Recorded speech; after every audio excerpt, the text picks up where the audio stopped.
Welcome today. I have Barbara Clifford from the Hinwood Institute and the local Time Tamer. And today I'm going to ask Barbara 6 questions to give us a bit of an insight into who Barbara is.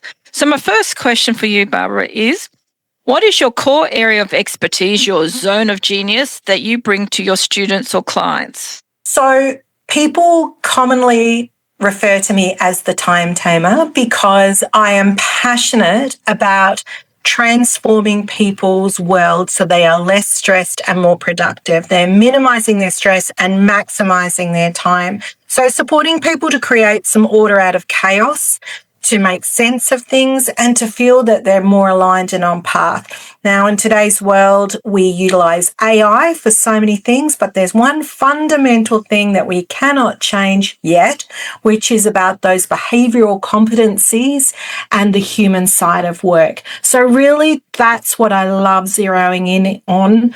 As a Gen Xer, I started my career in a world before there was all of this technology, other than the fax machine.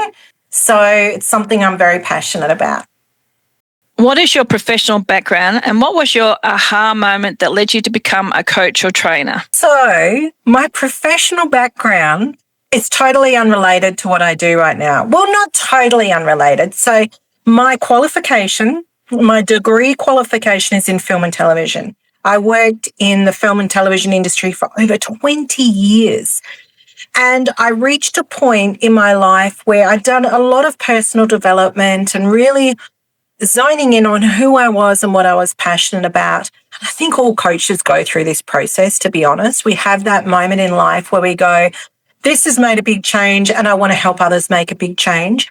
For me, it was about really understanding my genius zone, what it is that floated my boat, what made a difference, what was I destined to do in this world?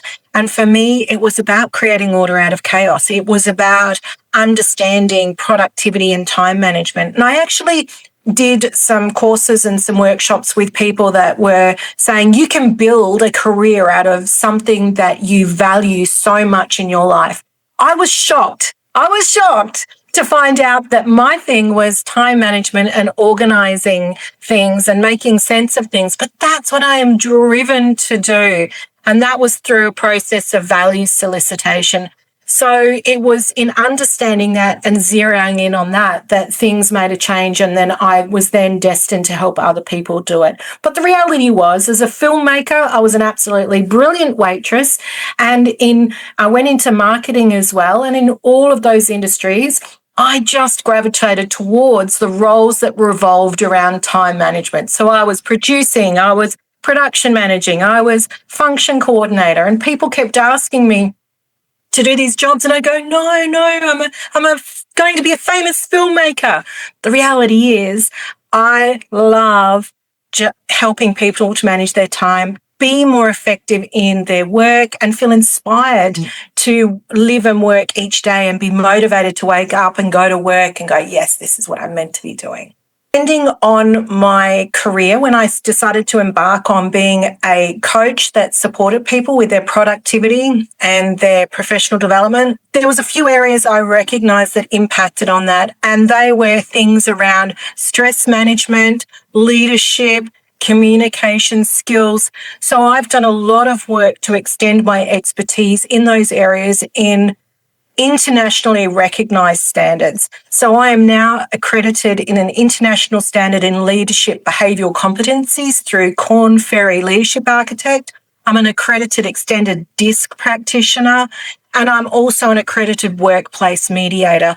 All of these things inform me on current industry standards around those behavioral competencies that allow people to work well at work and work well with others. What makes you the blue unicorn in your field, or what is your superpower? My superpower is that I am the Time Tamer, also commonly referred to as Wonder Woman. So I've got Wonder Woman stuff everywhere. My number plate is Wonder Woman. I am the Wonder Woman of time management. I love things like systems, procedures, processes. I thought everybody loved it, but apparently not. That's just me. I love data. I love anything that's going to the problems and the puzzles that we have to solve. And I think that that's what makes me a little bit different to everybody else, is that I love making sense of things and organising things. And let me tell you, it drives my family nuts. What industry myths or misconceptions do you love to challenge through your training? There are so many myths that I love busting around working well. A few myths, the ones that I can think of off the top of my head. When it comes to stress management, that asking for help is a sign of weakness or that you are unprofessional. It's quite the opposite. What we actually know, the research shows that if people ask for help, or those people that ask for help, are the ones that are more resilient. They're more adaptive. They're more innovative. And the world is changing so fast right now that we really need that competency, that adaptability. So asking for help is actually a super strength that resilient people hold. It's just knowing when to ask for help, what your boundaries are, and being informed with data to know what it is that you need to do differently. I think the other myth that exists out there is that I had one and it's dropped out of my head. The other myth that is again related to stress is bad for you. Quite the contrary. We need stress in order to be able to perform.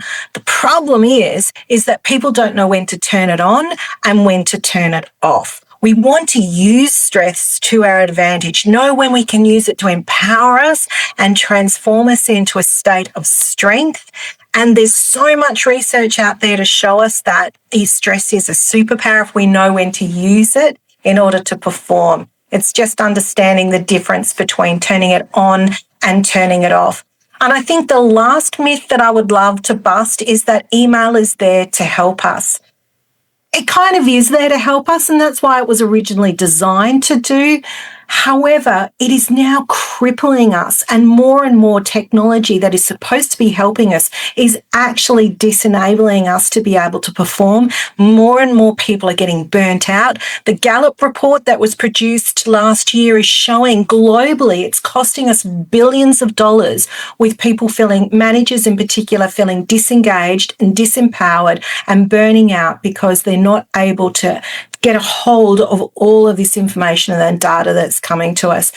Again, if you know how to set clear boundaries, how to set up some structures to support you, you can actually gain back 10 hours of wasted time in your week by better managing the information that you are getting buried in through emails and Teams and Slack and messages.